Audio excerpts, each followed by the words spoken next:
This is Musical Talk. Musical Talk. The UK's independent musical theatre podcast. Musical Talk. The UK independent musical theatre podcast. Hello, welcome to this week's episode of Musical Talk. I am Nick Hudson. I'm sat here with Professor Robert Gordon. Hello, Robert. Hi, Nick. How are you? I'm very good. How are you? Happy New Year. Happy New Year to you too. Tony and I have talked about 2017, and I wanted to get Robert in to talk about 2017 and 2018 because you see more shows than anyone I've ever met. You're probably seeing a show tonight, aren't you, Robert? Yes, I even see shows that are not musicals.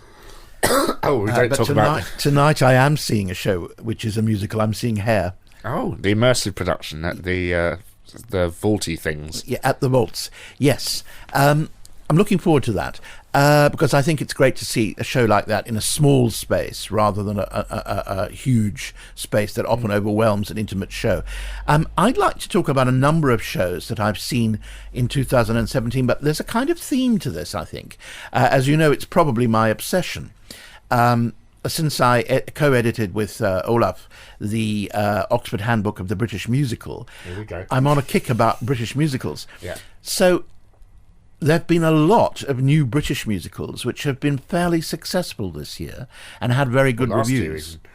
I mean in 2017, which have had fairly good reviews, although there has been a tendency in the last 5 years, ever since Book of Mormon came over, to exalt the Broadway shows and to have long runs for Broadway shows, like Kinky Boots, which, by the way, I think is totally undeserving of a long run. Or any run. Well, I'd give it a run, but certainly not a long run. It's hard to run in those boots. Definitely. But I think that there have been a number of British shows which have had good reviews, but haven't had quite the success on a popular level, on a commercial level, that I think they should have had.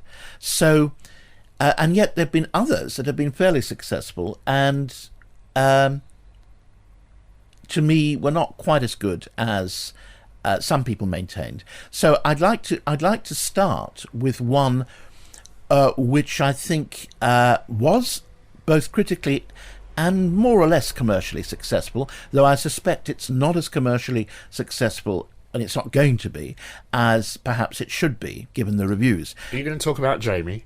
I'm going to talk about Jamie. Yes. Everybody's talking about Jamie, and here's everything you need to know about Jamie. No, I had mixed feelings about Jamie. I think the score, by and large, is great. I think there are great sort of pop songs, and I think that it's delightful. I think... Can I pause you for a second? Because we're going to talk about The Greatest Showman next week, and I'm sure we'll get you on to discuss your thoughts, Robert. But what's your view on pop songs in musical theatre? I don't see anything wrong with a pop song-oriented musical. I think that more and more pop songs and musical theatre songs, the difference is being blurred. As it always was in the traditional days, wasn't it? As it was, because the old ABBA songs were actually Tin Pan Alley songs, and they were musical theatre songs not at to the be same confused time. with the ABBA songs you get in Mamma Mia. No, not those. But I think that there is a difference, and there should still be a difference, in that a pop song doesn't necessarily have to develop story or action or character. It's an expression of feeling. Now, most songs in breakaway pop hit is what they're a breakaway pop hit. Pop songs in musicals, they work fine as expressions of feeling, but I think in a musical, in a well-written musical, the song should do more than that, and I don't always think they do. So you think they should be poppy on the surface, but there should still be something bubbling underneath? Yeah. Whether it's in the staging or anything like that? I think you can use a popular style, but I think that the structure of the song should still be very much supporting the book. So what I think Legally Blonde did so brilliantly was it took pop styles and it really moved story forward, and Pasek and Paul, who've done Greatest Showman, don't really seem to do that. Maybe they can do it, it's just they're told not to. Well, I thought whoever told them, or whether it was their own choice, I thought that Pasek and Paul's songs for The Greatest Showman were, first of all, the whole score is very samey, and secondly, I think the songs are endlessly repetitious. They're like what we used to What call... are they, Robert? Endlessly repetitious. They're like what we used to call disco beat songs. I mean, they simply go on and on and on. There's some change of tempo throughout each song, but they are like tracks that you would hear and that you still can hear at the YMCA. The YMCA in a club, and they are meant to be danced to. And clearly, that is what the production is aiming for. Anyway, we'll talk about. But it doesn't make for a very good musical. But let me talk about Jamie. Jamie, because I think the songs in Jamie are a lot better than the songs, for example, in Kinky Boots, and a lot better than the songs in The Greatest Showman. I don't think that although it had lots of 5-star reviews in London and was raved about when it was done in Sheffield, I don't think that the musical as a whole is quite as good as it's being made out to be. I think there's a lot of, what can we say? There's a lot of praise for the show because it's feel good about drag, about a boy who wants to get into drag. And I think So it's Kinky Boots. Yes, but I think there's a lot of hype about that too. I think at the moment we're in a culture which is trying to do justice to transsexuality, transvestism, trans in general. And I think that the fact that the boy wants to be a drag queen, it's never really explained why he wants to be a drag queen. He's gay, but why does that mean that he wants to be a drag queen? 90% of drag of gay people do not want to be drag queens, and I think there are lots of people who are transvestites who are certainly not gay.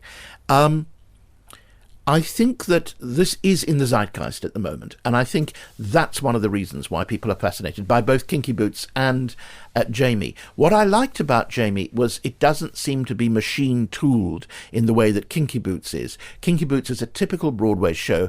All the individuality of the small film that it's based on has been more or less edited out of it, and it's just, I think, rather a slick and not terribly charming drag show.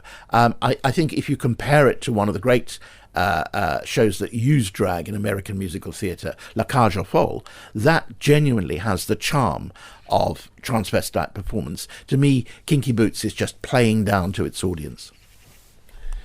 Now, you say the songs are good, but they're still poppy, so what do they do that other pop scores don't do? Well, I think they're in the right place at the right time. I think there's good song placement. I think that some of the songs are poppy because they need to be, because they are an enactment of Jamie's actual drag act or his desire to perform drag. And there are songs that are not just pop songs. They use a pop idiom, but they're not just pop songs. The song, and I'm sorry, I don't have, I can't remember the exact title of the song, but the song that his mother sings in the second act is absolutely brilliant and brilliantly performed by... We don't have a programme on us, but I'm another show that we've got to talk about because we didn't see it, but I'm sure you have, was Romantics Anonymous. Yes. I thought Romantics Anonymous was a charming small-scale musical. I think it was a rather odd choice for the indoor theatre, the Sam Wanamaker Playhouse at the Globe, because certainly where I was sitting up in the gods, you were looking really down at the heads. It was because the theatre is so small, and if you're sitting on the third level, you literally are looking down. It was like that when I saw London Road at the original place, the Dorfman, was that? The Dorfman, yes. Had a very good view of everyone's heads and flower pots. Yes, well, if you multiply that by 3, that's how, because it's much worse than the Dorfman. That's what you get when you're sitting up in the gods in the at the Sam Wanamaker Playhouse. However, the show is charming. It's a little bit like a kind of commedia dell'arte, pantomime-style comedy. The cast is brilliant, and the songs are fun. Again, there's not a huge amount of dramatic development because it is a musical comedy, but the songs, pop though they are good musical comedy songs. I think it deserves a transfer to a small West End theatre, which there's talk that it will get. And it's certainly a great feel-good show. And, of course, that's a British show, so well done to Emma Rice for getting that together. I want to talk about Dick Whittington, which I saw at the London Palladium pantomime, and it was possibly the theatrical highlight for me of 2017. I enjoy pantomime, but I'm always a bit disappointed by the lack of spectacle. And you put the Palladium in the same sentence as spectacle, and you often, you're very happy with the result because you always get spectacle at the Palladium, unless it's chorus line. So I was not disappointed with this show. It's very, very, very musical theatre. It's got all those references by Elaine Page. It has, yes. To her own past career. And the best one... Did you see it, Robert? I haven't seen it yet. I'm hoping it's still on, and I'm hoping that I can go and see it. I think it's on for the rest of the week. Oh, right. Then I will try and see it. I will go again, Robert, if you want to see it. Oh, that's a good offer. But... you get your money's worth when you have... Elaine Page plays Elaine Page playing Queen Rat. And she's a bitter musical theatre star, and she just wanted to be evil for her whole career, and she finally has a chance, and she's grabbing the bull by the horns. And you get your money's worth when you have a duet done by she and Julian Clary of a very famous musical theatre song that Elaine Page is known for singing. What song do you think that might be, Robert? Memory? No, she can't sing Memory because she can't remember it. That's good. Well, it must be Don't Cry For Me, Argentina. It's a duet, Robert. Oh, I don't know how to... Oh, no, sorry, that's not the duet. It's the song from Chess. Yes, I Know Him So Well. Or, if you change the lyrics, you get I Know Dick So Well. So that's the level we're dealing with in this pantomime. But, of course, that is a typical pantomime joke, isn't it? 12 o'clock and still no sign of Dick. And there's all these sort of somewhat complaints that because Julian Clary is in it, it's a bit too over the top. But jokes are only rude if you get them. And 8-year-olds ain't going to get those jokes, whereas the adults in the audience will. It's just a really, really, very, very funny show, and everything is flung at you, quite literally at some points. And at one point, the theatre nearly falls down, and you have... things happen. I really suggest you do go and see it, Robert. And it does have original songs. It has some pop hits in it. A massive band, massive chorus. Emma Williams is in it. Gary Wilmot is in it, and he has a brilliant song where he sings every single tube line in London to the tune of the Can. Well, it sounds exactly the kind of show that I would really love. Yeah. And I think that's exactly what a pantomime should be. It didn't have enough traditional pantomimic bits like the ghost scene and the slop scene. It has Paul Zerden in it as well, who's a very, very good ventriloquist, and he has a couple of gags which are brilliant. Act 2, of course, nothing happens. The whole thing just collapses on itself. But I think that's really what's meant to happen in pantomime. There's still elements of the story, but it's more variety act in Act 2, and it's so nice to have this in the Palladium. Well, that's great. I mean, talking about the Palladium, which is a theatre that's sometimes impossible to fill, I saw, and you did, I think, too, Wind in the Willows at the Palladium over summer, and that was an interesting choice for a summer show, because obviously they were trying to attract school and child audiences. I was a bit disappointed with it. I think some of the score was good. I felt that the integration of book and songs wasn't brilliant, and I thought it was a rather odd choice to make it at times seem like a 50s kind of pseudo rock and roll show, but at other times the period was lost completely, and I felt that it lost the Edwardian charm which is so typical of Kenneth Grahame. I thought that Stiles and Drew did try to follow the treatment of nature, and the seasons, which is there in Kenneth Grahame's novel. But I think that that wasn't really noticeable because there was so much else there that was put in merely to entertain on a slapstick level that I don't think it fully worked. And there are some songs that I didn't like at all. I got the bus home and I immediately listened to the cast recording and I enjoyed it. I think the issue I had with the show was that the theme I got was that it was all about speed, whether it's cars or boats or whatever, and all we got was a car rotating a bit slowly on a revolve. And I hated the design. You had these weird circles that just kept appearing, and willows were represented by coming down from the ceiling. Now, I know willows do arch on themselves, but I just... it was the wrong theatre, I think. I think there is a show there. I have massive respect for George Stars and Anthony Drew.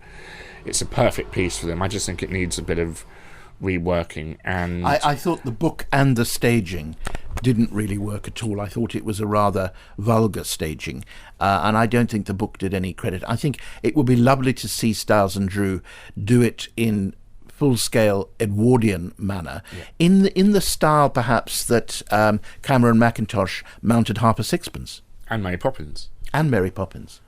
We got that kind of... Julian Fellows did the book as well. Yes, so they obviously were going for that.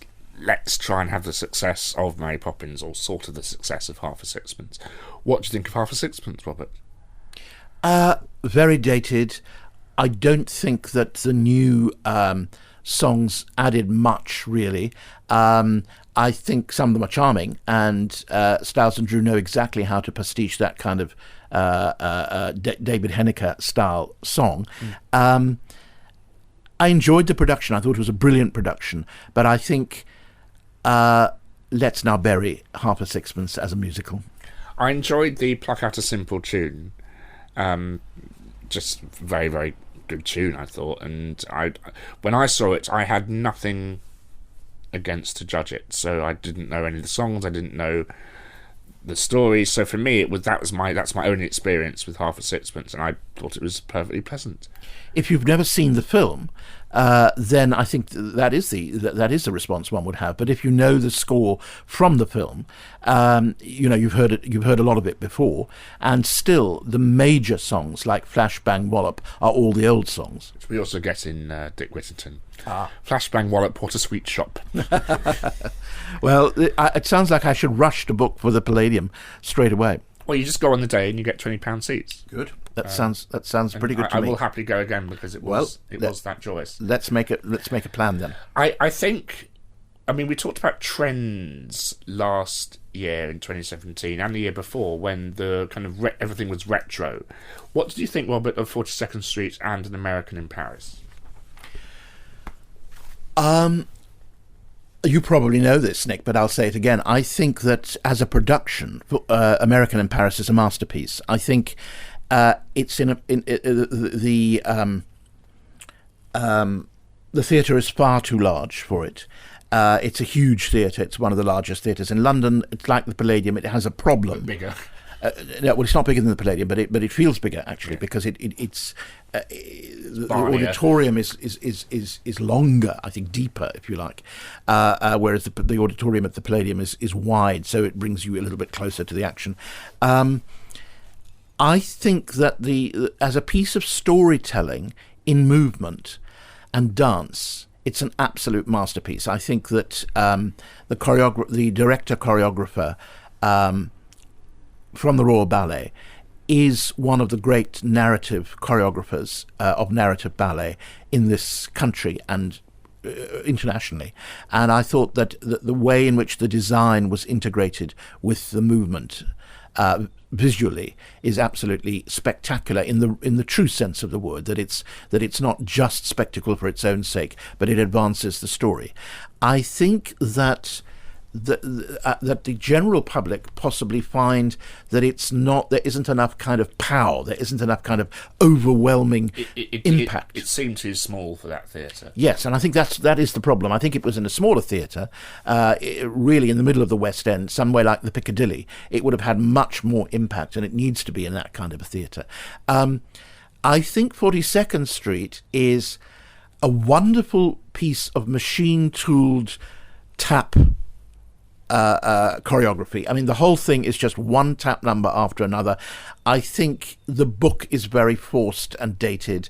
The show is full of the most, overwhelming cliches, and they're not even recognised. There's no irony in the playing, so it's not sent up in any way. We're meant to take it straight. But it's a victim of it's portraying a period, isn't it?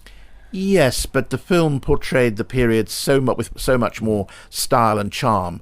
This show has no real style, and it has no real charm, but it does have impact. It's got pizzazz, and I just enjoyed the tap dancing. And Claire Halse, as we've said many times, who plays Peggy, is an absolute star and a joy to watch. Yes, I mean, I certainly was very entertained, but on the other hand, I was disappointed that they are still reviving Gower Champion's 1980 staging of the show, when in fact they could have restaged it, from scratch, which would have been more interesting. Maybe they're not allowed to. I mean, I'm shocked looking into 2018. I'm shocked, but also somewhat happy that Chicago is coming back.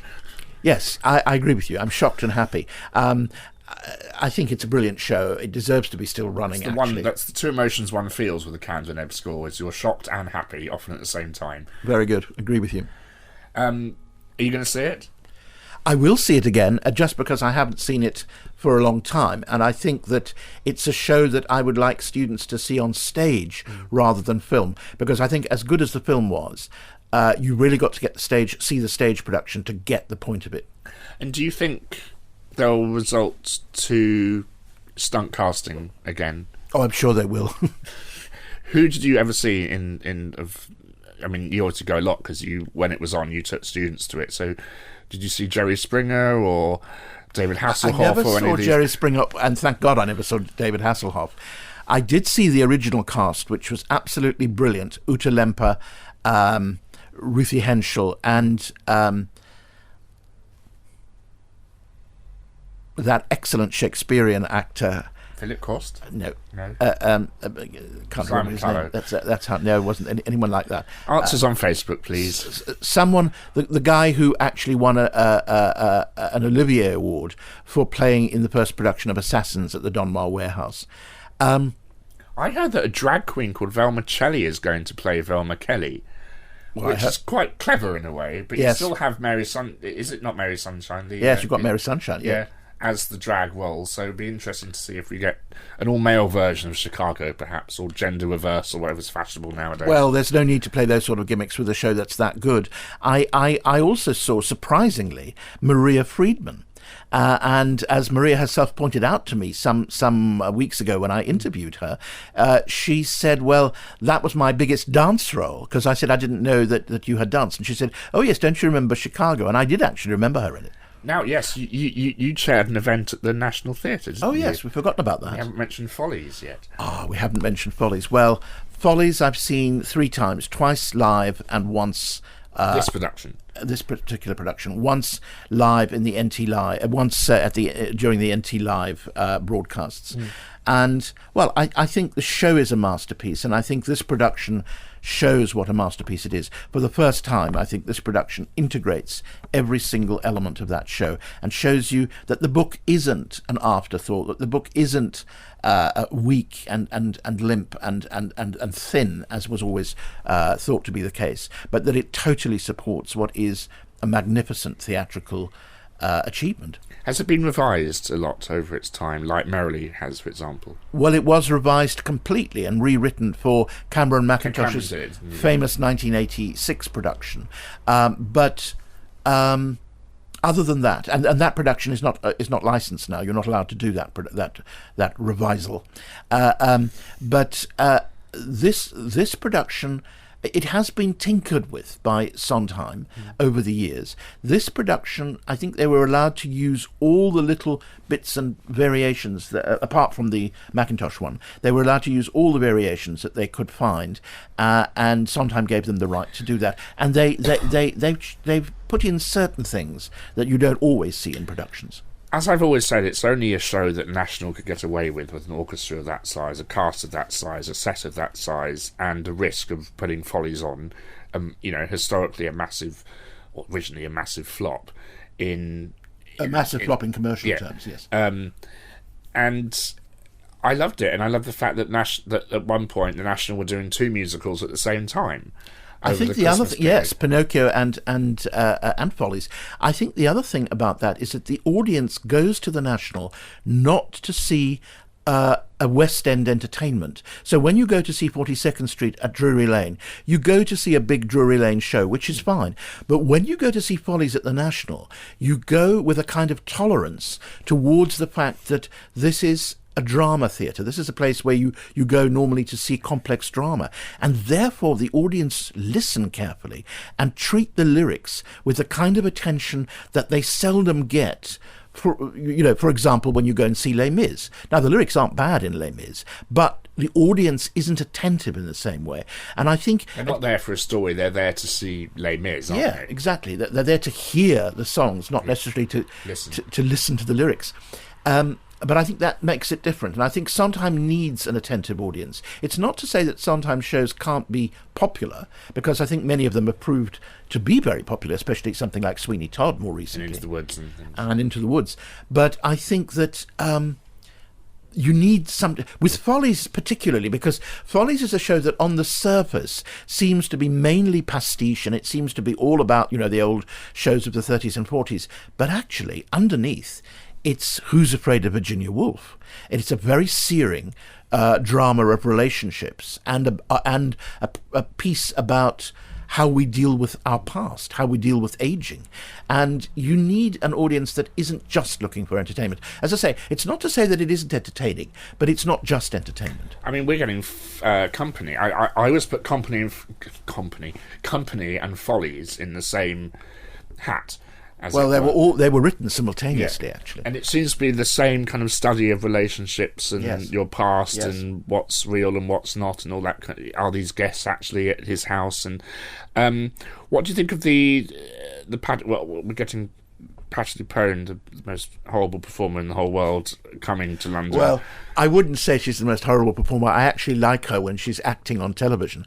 But I find as a Broadway performer, she's now become way over the top, and that's because audiences encourage her to. So she may be very good, and she'll certainly, that role suits her. What do you think of the gender reversal aspect they're doing? I don't quite see the point, really. I mean, I'd be very interested to see how it works, but my hunch is that the play is written for a man to play Bobby, and I think therefore, when you look at the role of Bobby in all those different relationships in which he is the third, the friend always making the relationships gel, I can't see a woman quite so easily in that role. I also think, what are they going to do with You Could Drive a Person Crazy? Are there going to be 3 men? I don't see that, certainly in the 70s, when the piece is set, that a woman would have 3 men who she was playing off one against the other. I think that's true today, that a woman could be playing 3 men one up against another. But the kind of slightly chauvinistic, male chauvinistic attitude towards women that Bobby does manifest in the show, if Bobby's a woman, I can't quite see how that makes sense. But it shows how great theatre is, and musical theatre is, as an art form, that you can twist things around and change them to represent different thinking attitudes and things like that. Different points of view, different world views. I think that it's good that Sondheim allowed it, because I think you've got to allow experimentation. I think he hasn't allowed... I think that somebody tried to get permission to do a gay version, because it's always said that Bobby's really gay, and Sondheim has denied that. And I think there are good reasons for saying that Bobby isn't gay, because Being Alive would make no sense at all, the final song, if Bobby were gay. I think if Sondheim wanted to rewrite the show, or write another... Which he probably doesn't. Which he doesn't. And have a gay protagonist, that would be very interesting. But it would be a very different show. It wouldn't be a show, as it is currently, about somebody who cannot make up his mind about committing to relationships. It would be a show about somebody who's probably repressed, because certainly in the 70s, a gay person wouldn't find it quite so easy to make a permanent relationship with a man. Tell me about The Grinning Man. I was very disappointed with The Grinning Man. I think it's got all sorts of interesting ideas. I think the staging is great. I think it's trying to be a popular version of Shock-Headed Peter, which was a masterpiece a number of years ago, which had all that... I wish that come back. Yes, that would be brilliant to have it come back. Of course, even down to the fact that they've cast the guy who played the central role in Shock-Headed Peter in The Grinning Man. Not as the Grinning Man. The narrator role. Yes, the fool. From the band. Yes.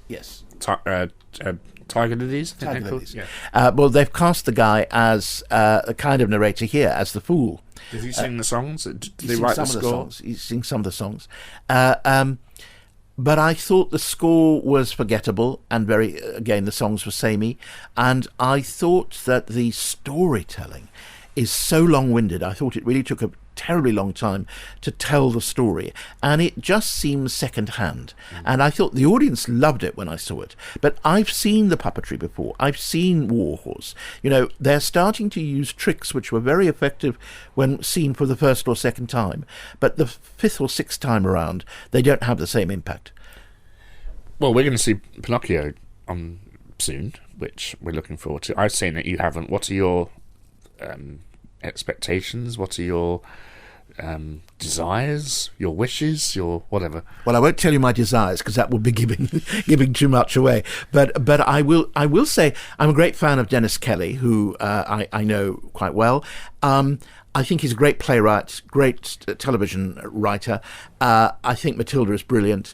So I have very high expectations. What does puzzle me is that this is a show based on a children's film, and a children's fairy story, which is a little bit frightening for 8-year-olds. So I found that curious, because who is it pitched at? 12, 14-year-olds, adults? Still, I'm very curious, and I'm really looking forward to seeing it. Robert, thank you very much. We shall have you on again soon, and Happy New Year to you. Thank you, Nick. Happy New Year. Thanks to Robert for that chat. I want to tell you quickly about this year's initiative that Musical Talk are doing. Last year, we did the Musical Talk Time Machine. This week, we're doing something a lot more personal to the presenters of the podcast called Song of the Week, where every week a different presenter will choose their favourite song from musical theatre and write why they like it. We'll probably put a YouTube link to the song. We will build a Spotify playlist built around the songs that people choose. So look out for that on the website as it grows. Tanya's done one already. It was the overture to Gypsy. And tomorrow, Dom's goes up. And then I will do one, Foss will do one, Mike will do one, everyone will do one. And it'll be a nice compilation of songs for you to listen to. For more information about Musical Talk, please visit our website at musicaltalk.co.uk. Email us at feedback@musicaltalk.co.uk. Listen to past episodes on iTunes and on YouTube, and follow us on our social media channels on Facebook, Twitter, and Instagram.